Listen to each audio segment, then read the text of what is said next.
Okay, so good afternoon, everyone. So great pleasure for me to introduce our speaker today, Dr. Andrew Pines.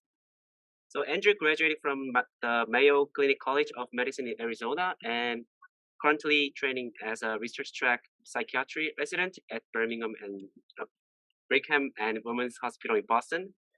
And he is working in Dr. Shan Siddiqui's lab with research topics including psychosis, causality, neuroimaging, and neuromodulation. And the title of today's talk will be Lesions that cause psychosis mapped to a common circuit involving the hippocampus. So hope you all enjoy today's talk and please welcome Dr. Hines. Hey, thanks so much for that introduction. Honored to be here at the Ohio State University talking to you all. And yeah, we can make this as conversational as possible. I think, like Young was saying, I got an MD, I don't have a PhD, so I'm sure that all of you have a lot of interesting insights to add, and we'll want to see what you make of our results. It is still, we haven't submitted this project yet. It's still, we're still like having some discussions in lab about like the best way to understand this. So yeah, definitely interested in hearing all your opinions and thoughts. So as conversational as possible. By way of kind of introducing the topic, I thought I'd start with this art piece. This is a sculpture by a sculptor named Camille Claudel. She worked with Rodin back in the early 20th century France, and she was diagnosed with schizophrenia in, I think, 1905. The title of this sculpture is Clotho, who was the youngest sister of the three fates in Greek mythology. So the youngest daughter of Zeus, and the three sisters. The youngest one was the one who spun the yarn, and then the middle sister kind of measured the yarn, and then the third sister cut the yarn. And the yarn being the fate of each individual human being.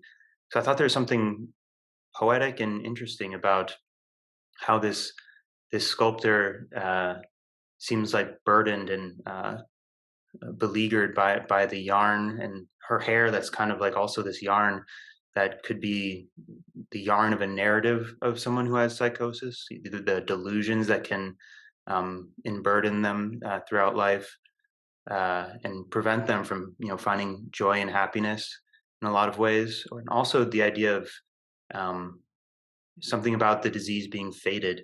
There's some environmental factors that can cause psychosis, but there's also genetic factors, and even like within like very early age, like in the womb, environmental stressors that can increase the risk for psychosis, like really serious infection and that kind of thing.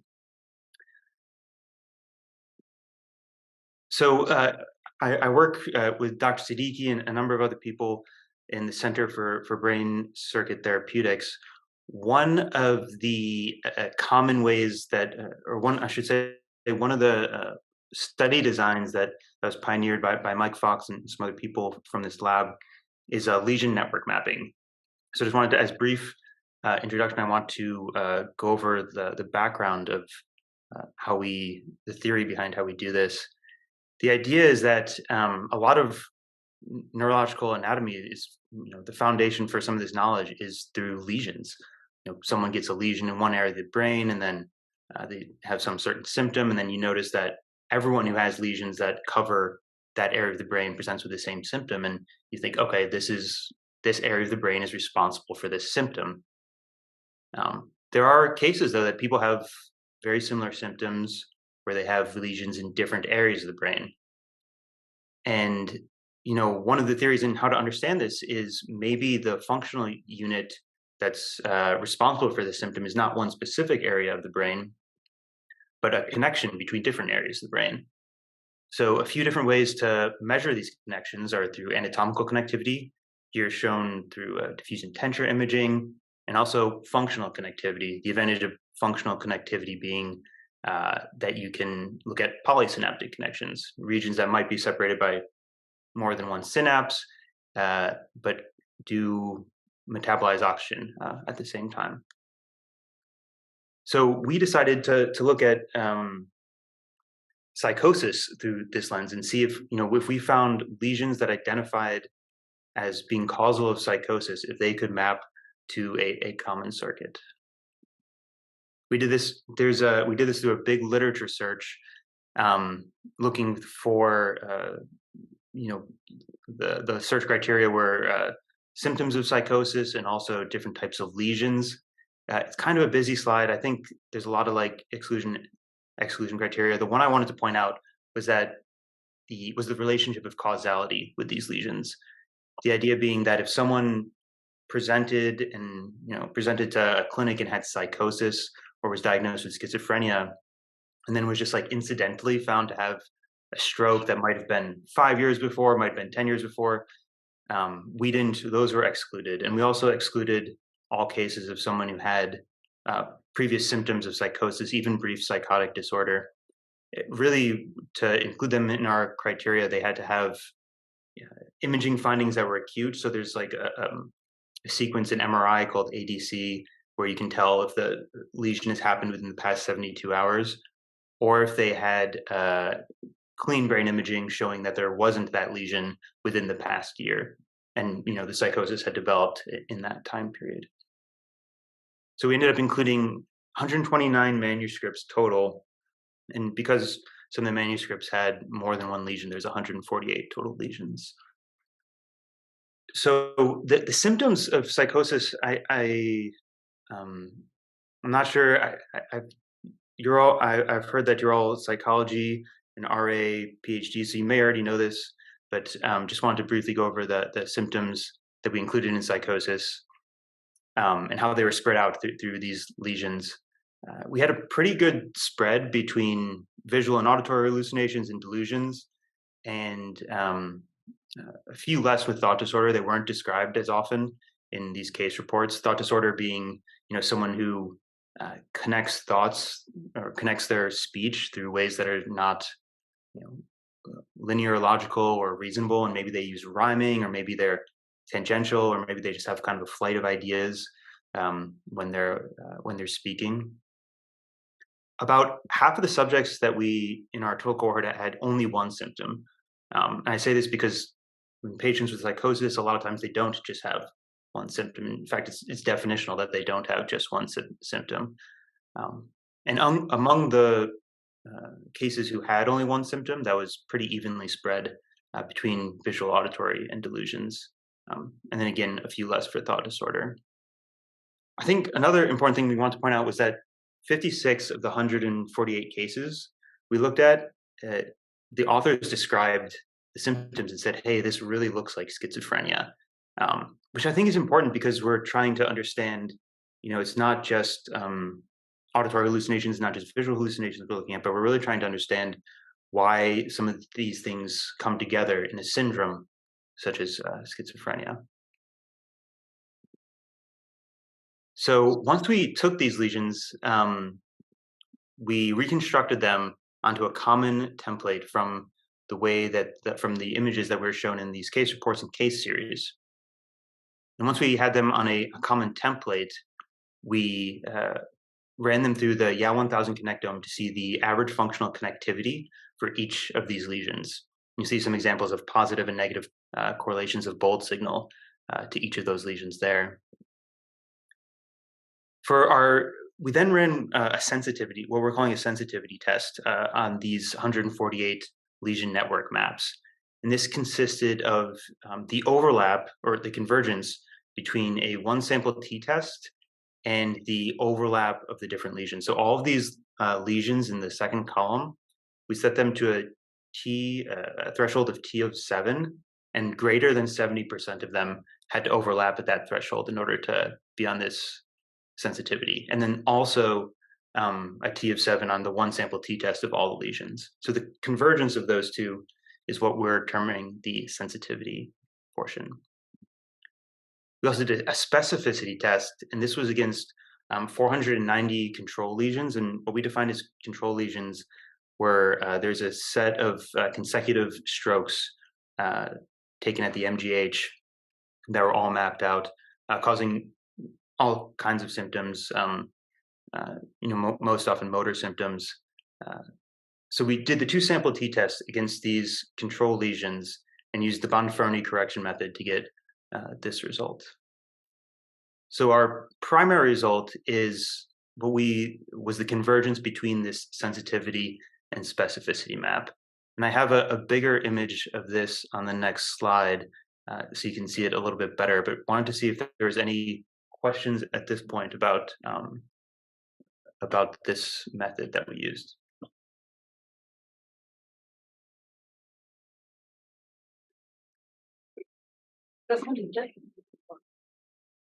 Hey, Andrew, can you hear me? I can hear you just good. Thanks for the talk so far. I'm just still a little confused about the sensitivity column. Can you go through it again? Yeah, so we took the functional connectivity of each of these lesions, and we did a one sample t-test on them to see like how different they were from zero, basically, and then set a threshold of t of 7. And then so that was one portion of it. That was half of the sensitivity test. The other half was we saw at over 70% of these lesion maps had to overlap at the threshold of t of 7. And so it was those two halves that we put together they had to. This is the region that is common to both of those two halves of the sensitivity test. So is the idea that like you guys have like 148 lesions, right, from all the different papers you looked at? Then you got the functional connectivity for the anatomical location of that lesion, right? Like using the Yao connectivity stuff. And then you want to know where the functional connectivity across all the different lesions are overlapping, like significantly? Yeah, exactly. Okay, cool. I think I'm there now. Thank you. Thanks for the question. I have another follow-up question. Yeah, go ahead. Did you separate when you're doing the t greater than 7 threshold for the lesion networks? Are you separating positive from negative connections? Yeah, that's a good question. Probably the better way to put it was absolute value of t greater than 7. So it included both positive and negative correlations. But it turns out that there weren't negative correlations that survived the greater than 70% overlap and the one sample t-test. So what you're seeing on this sensitivity map is just positive correlations. Interesting. Okay, thanks. So I have two questions. First is when you said you reconstruct the lesion on the template brain, can you give more details about that? Like, do you just like the shape, the size of the lesion? Yeah, absolutely. They're reconstructed through a program called Slicer. So we kind of Slicer has like I'm not sure if you're familiar with it or not, but it has like one of these template brains here, and you can kind of adjust it so that you adjust the angle and the axis of it so that it looks very as similar as possible to the lesion you have in the paper. And then you trace out the lesion from the case report, the case series onto the brain. Okay, so I think some lesion papers might provide a coordinate and some descriptions of the lesion, and so then it just based on similarity. Like, I just wondering how, because I may expect the connectivity you end up finding will affected by where, like, the size of lesion and also the shape. Yeah, definitely. Yeah, the papers did provide like descriptions of like where the lesion was, like they might say medial temporal lobe, or they might say part is affected the insular cortex or wherever. I don't think there was any that gave like specific like M&I coordinates that I remember about where the lesion was. They probably didn't anticipate that we try to translate it to M&I space. Yeah. But yeah, it definitely I think we're very careful about it because it does make even little differences do change the outcome. Yeah. One of the advantages, we're currently Summer Franson, who's been really great at showing me how to do a lot of this stuff, is currently also working in Sean Siddiqui's lab, and she's looking at when we do this reconstruction, if we have two different people do the same reconstruction, do they get the same results? Some kind of like inter-rater reliability type thing. Yeah, I think that would be helpful. And another just a methodology question: why choose the threshold at 7? That's a pretty like high threshold. Like it's pretty significant. I'm just curious about the decision. Yeah, I think it was like we could have gone a little lower, but I think like with that threshold, it was the one that like gave us the simplest and the simplest narrative that we were also like the most confident in talking about, which was this area of the hippocampus, and also on the sagittal of the sensitivity, the ventral tegmental area. And going any higher didn't really take out those areas at all, and going any lower started to like fill in some other areas that we were less confident about. So there was something a little arbitrary about choosing a threshold of 7, but it seemed to make the most sense to us. Okay, thank you. Thanks.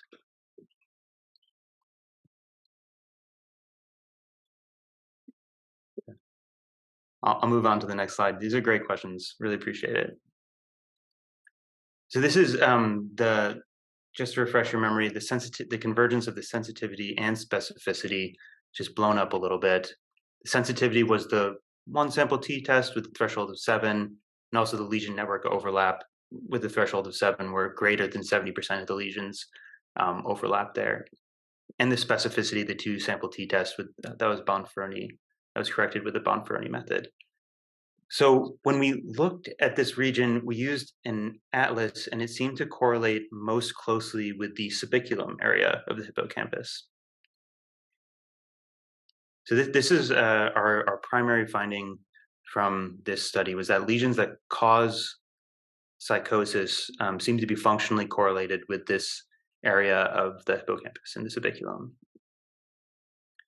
So like, does that make sense? Like, is this an area that's studied very well in schizophrenia? What are the abnormalities known about the connection between the hippocampus and schizophrenia? And it turns out it is one of the, I don't know if there's a metric for the most highly studied brain region in schizophrenia, and probably people disagree on this, but it's one of the ones that I've come across very consistently studied in schizophrenia. Some of the findings that they've noticed in schizophrenia is with people who've been diagnosed with schizophrenia, or what's termed high-risk youth, people who have meet certain criteria for possibility of transitioning to have a psychotic disorder. There's a lot of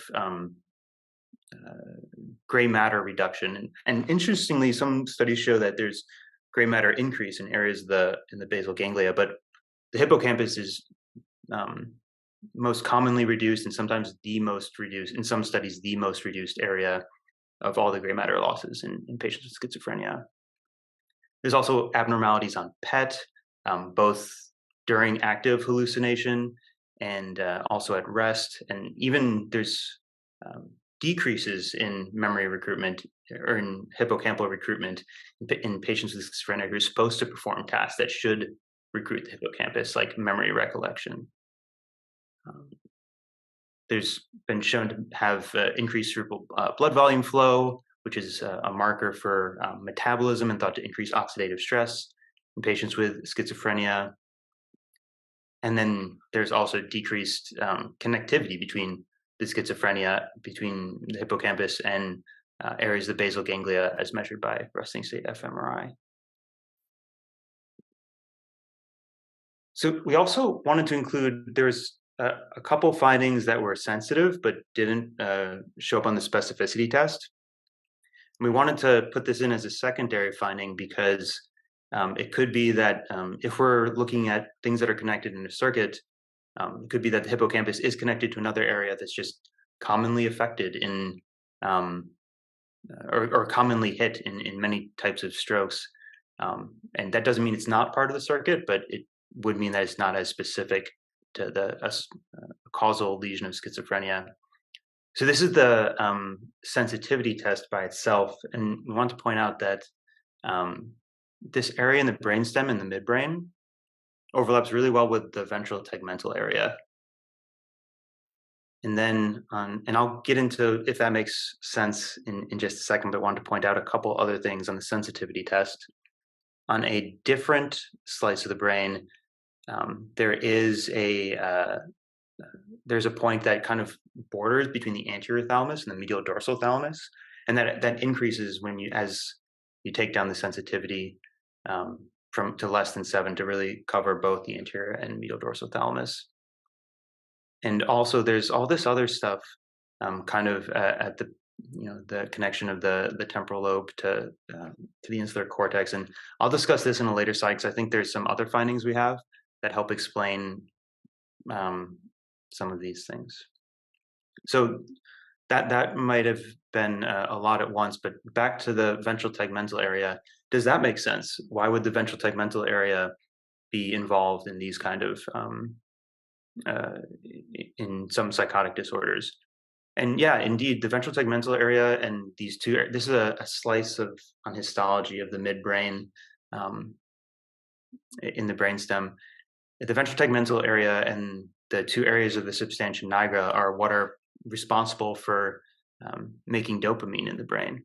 And dopamine is probably the most consistent biological correlate we have with psychosis, both in that you can induce psychosis by giving someone too much dopamine, either from, there's a drug for Parkinson's disease called Sinemet, carbidopa levodopa, which is basically a dopamine precursor. You can induce psychosis by giving a lot of that. Amphetamines, you can induce psychosis by giving someone a lot of amphetamines, which will increase dopamine in the frontal areas and in the striatum.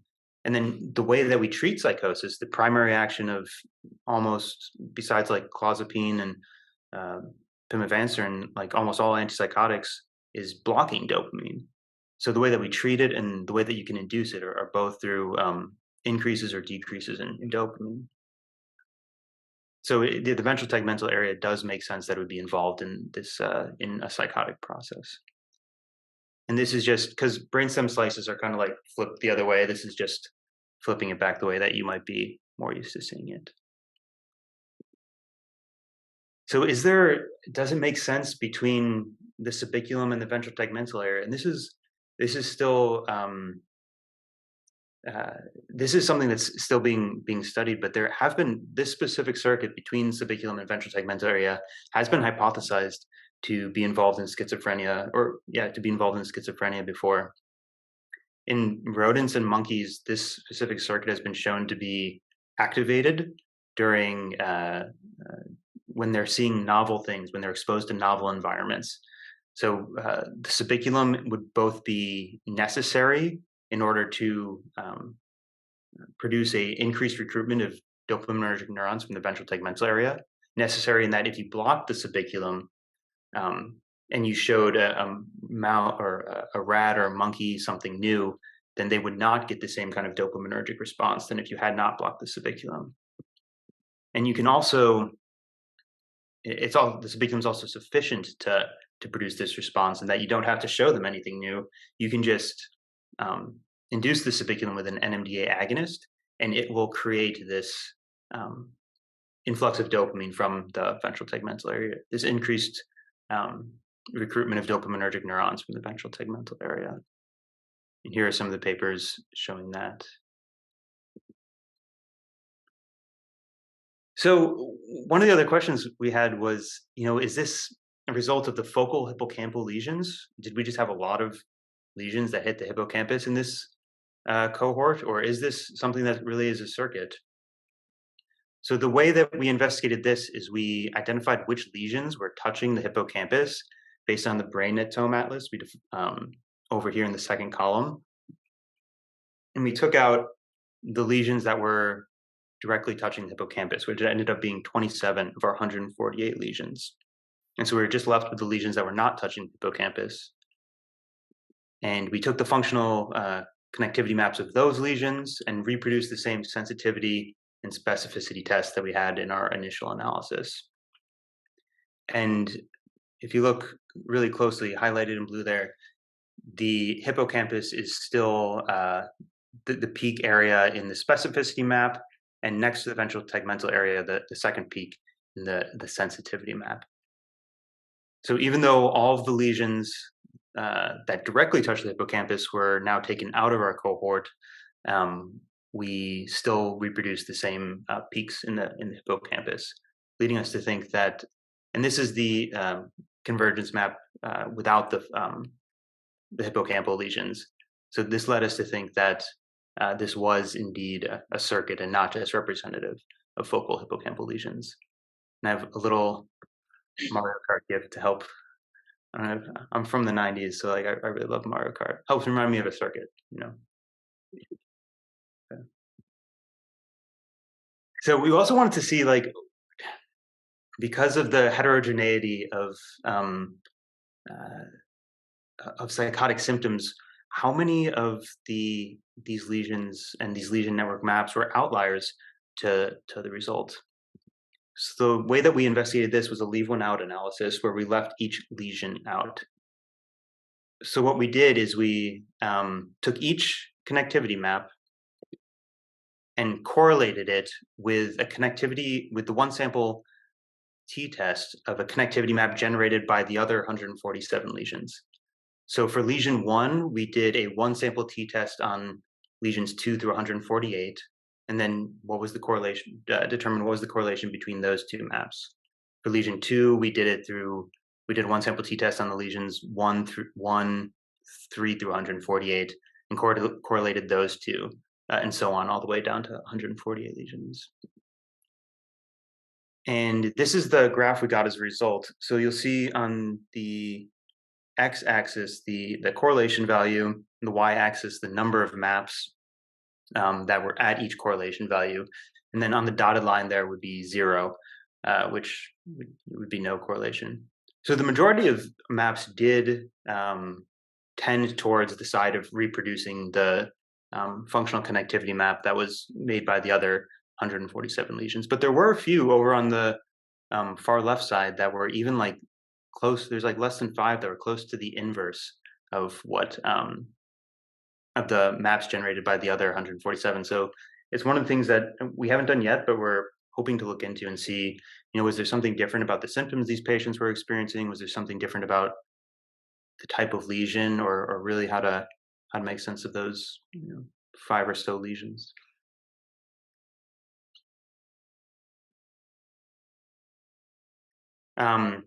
So I might take a second to explain this next one, because this one is a little bit more convoluted of a statistical thing that we did.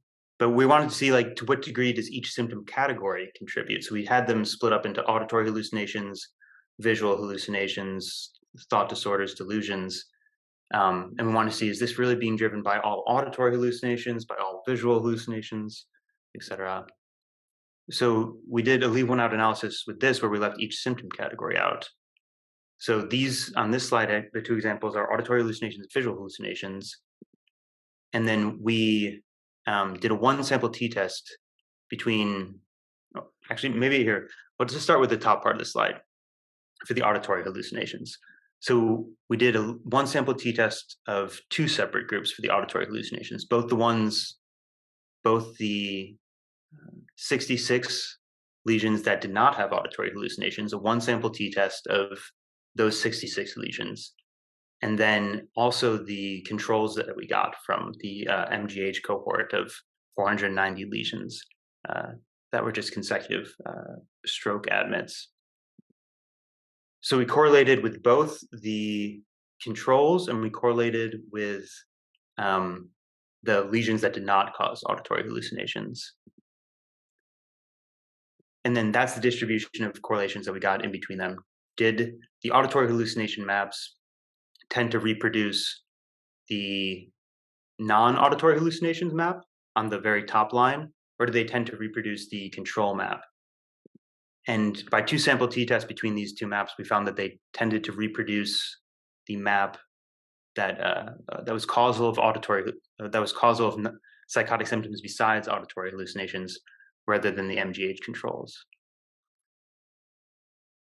If I did not explain that well enough, please let me know, because I feel like that was a little convoluted. So yes, if it was well explained, then we'll let it go. Okay. Someone raising a hand, man? Like Nicole? You see that? Oh, Oh, okay.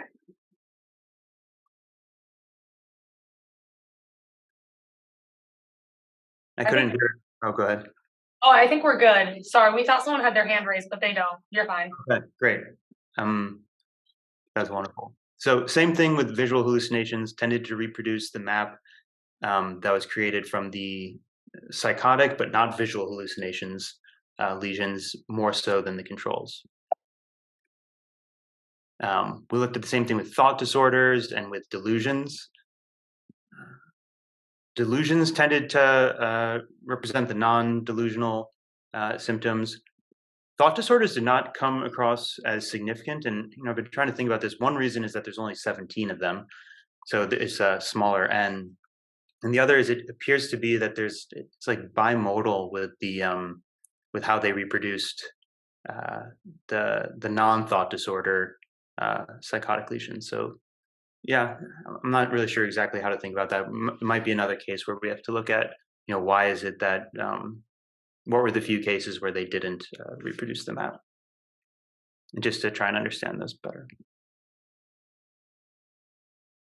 So another thing we were interested in is there's a syndrome called peduncular hallucinosis, which represented 31 of our 148, which is a syndrome in itself, but it's not fully understood, all of the aspects of it. But it is a stroke somewhere in the brainstem, in the cerebral peduncle, so in the mesencephalon, and the patients often get some kind of visual hallucinations, and sometimes they have delusions, and sometimes they're aware they're hallucinating, and sometimes they're not aware. It's kind of variable whether or not they're aware that they're hallucinations, or they really think that they're little green men flying around, or whatever it might be.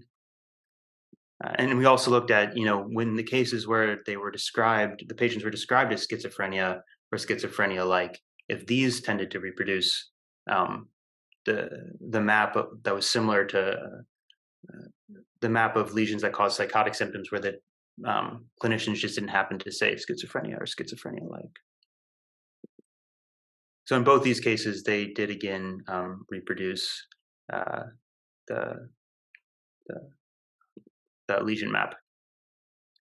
So the next thing we looked at was structural connectivity, and we did this in a similar way where we reproduced the lesions onto a brain map, and then we ran it through the average diffusion tensor imaging of 178 patients to find the structural lesions that were affected by each of these, or the structural connections that were affected by each of these lesions. Sensitivity map we did in the same way, not the same way. We did a one sample t-test, again with the threshold of T is greater than 7, but we couldn't include the overlap because there wasn't an area to overlap because it's not functional connections. And we did the specificity in the same way, where a 2 sample t-test against the MGH controls and used the Bonferroni-correction method. And then again put those two together to find the convergence between sensitivity and specificity.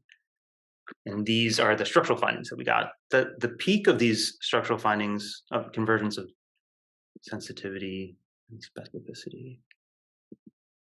The peak of these structural findings was at the fornix, which makes sense. We had the posterior hippocampus as being the primary finding for functional imaging, even some hints of the anterior thalamus on functional imaging. So it makes sense that the fornix would be very highly involved in this circuit.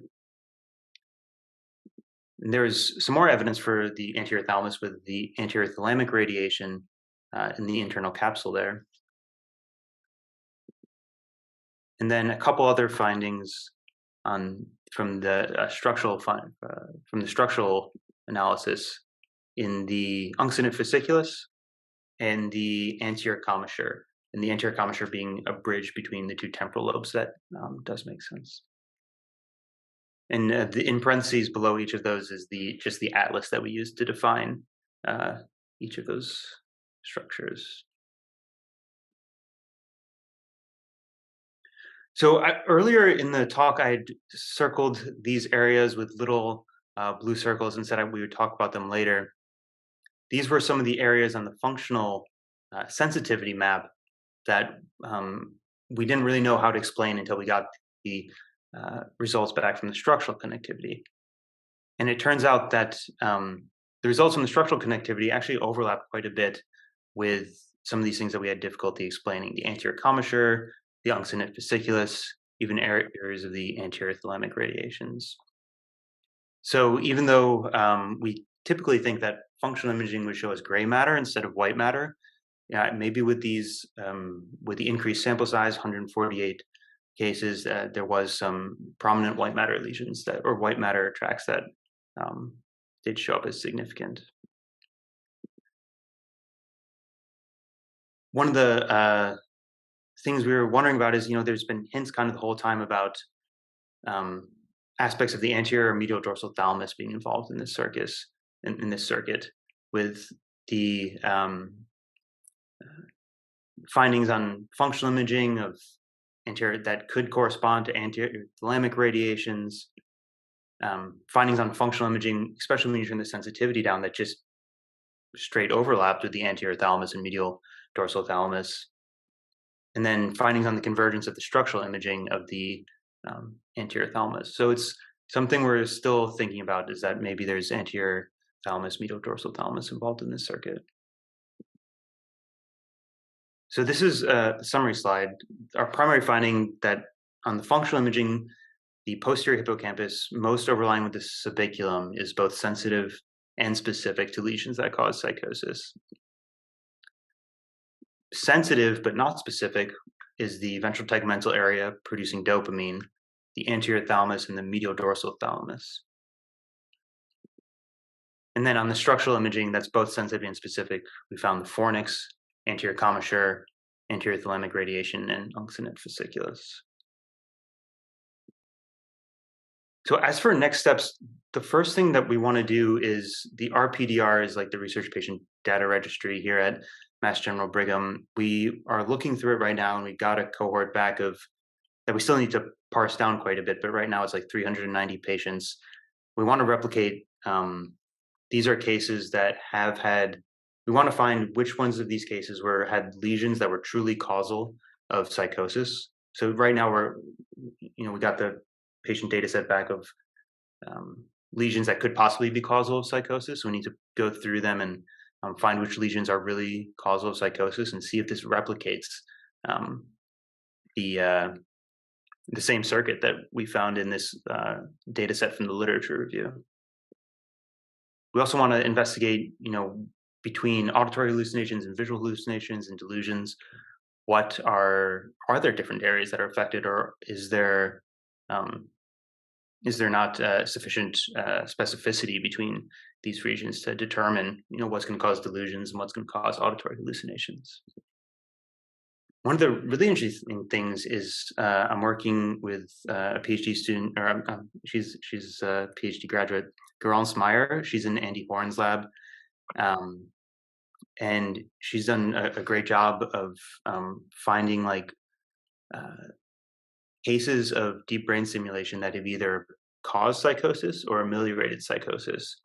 And she's currently working on the second one, but we already have the imaging back from the first patient, in which we localized. This is a patient who's treated for obsessive compulsive disorder with deep brain stimulation, and developed psychosis that was responsive to the stimulation. They would turn the stimulation off and the psychosis would remit. And he first developed psychosis right after, I think it was a week or so after they increased the stimulation.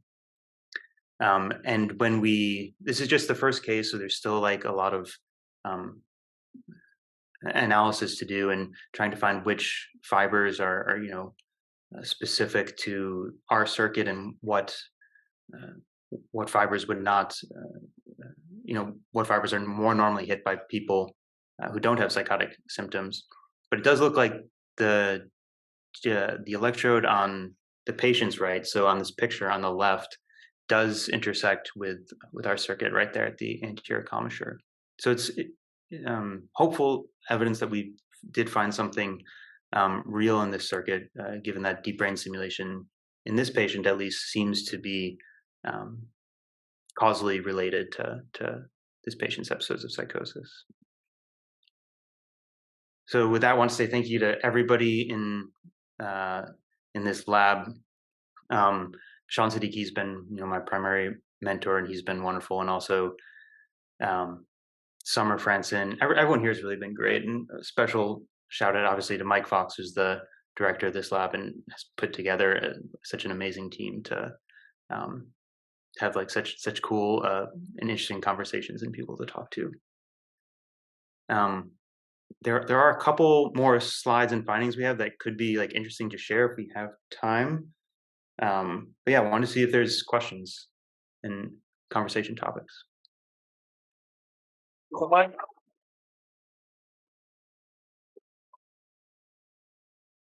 Thank you so much for the wonderful talk. Any questions in the audience? Or on Zoom, feel free to just unmute yourself and ask away.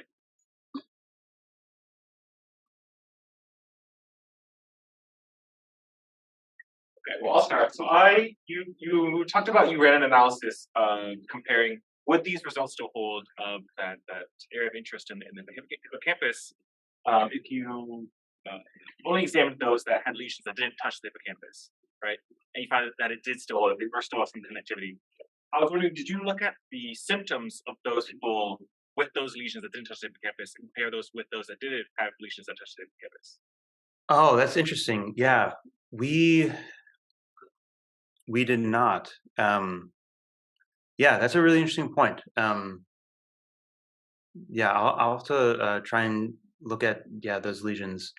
It should be pretty easy to do. I have like all those lesions separated out. It shouldn't take long, but yeah, that's a good thought. I'll have to take a look at that. Yeah, because you did find that it's still connected. Like maybe they have similar symptoms, maybe just like a lower, less severity or something like that. Or maybe it's completely different symptoms. Maybe just to see. Yeah, definitely. That's really interesting, and it could also be like as we replicate this, as we like look at the patient cohort in our own database, we're gonna have much richer data because we'll have all the notes, and a lot of these case reports, they don't really give an idea, like they kind of give a basic idea of the severity of the symptoms. If someone's having like delusions that like there's a cat running around or something like that, or someone's having delusions of like they are a Chinese god who's like taking over the world, there's like some idea of like the severity of the symptoms. But yeah, I think that it'll be much better described in the data set from our own institution. So that's a really good thought, and we'll keep that in mind. Okay, one more question from me. So you showed those slides where you compared like control states as well, and found that it's still with the results from those with experiencing auditory hallucinations or visual hallucinations were explained by this area of interest compared to like control subjects. But say you use control participants from strokes that did have cognitive instead of motor deficits and not schizophrenic symptoms, do you think the results would still hold? Yeah, that's a really interesting question. Yeah, so the control groups we used in this, we were just like 490 like consecutive strokes. So we don't really have like full symptoms from each of these patients. We do have different data sets of things like amnesia or things like different types of delusions like Capgras delusions. I don't know if we have one for people with cognitive deficits, but even if we don't have one, maybe there is one out there somewhere. I think that'd be a really interesting thing to look at. Just, partially because of like how the hippocampus and medial temporal lobe are so implicated in so many different cognitive processes that you do wonder about like the difference between there's a lot of lesions that can hit the hippocampus that will not cause psychosis and not cause schizophrenia, and you do have to wonder about like, is the difference in lesion location, is it in some kind of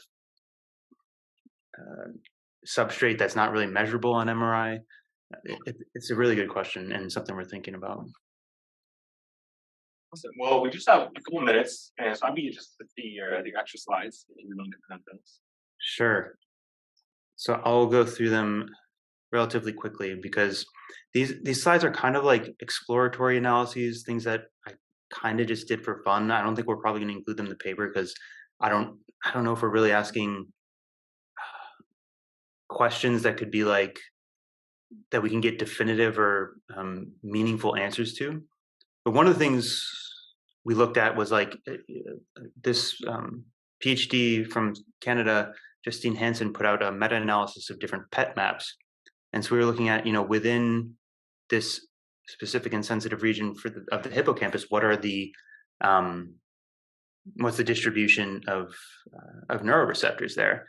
And we saw that there's a large distribution of 5-HT1A, a subtype of serotonin receptor, which can be kind of interesting. There's certain psychedelics like bufa that are 5-HT1A agonists, even though typically you think of 5-HT2A as psychedelic agonist.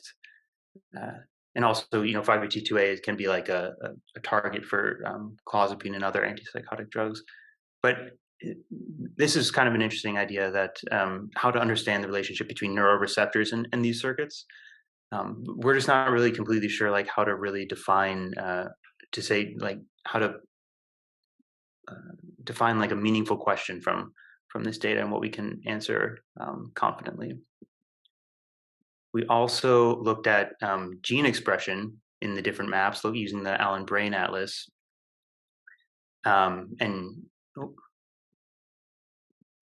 And we compared that to different controls. So in this graph is showing in black is the controls and in white is the cases for each of these different genes.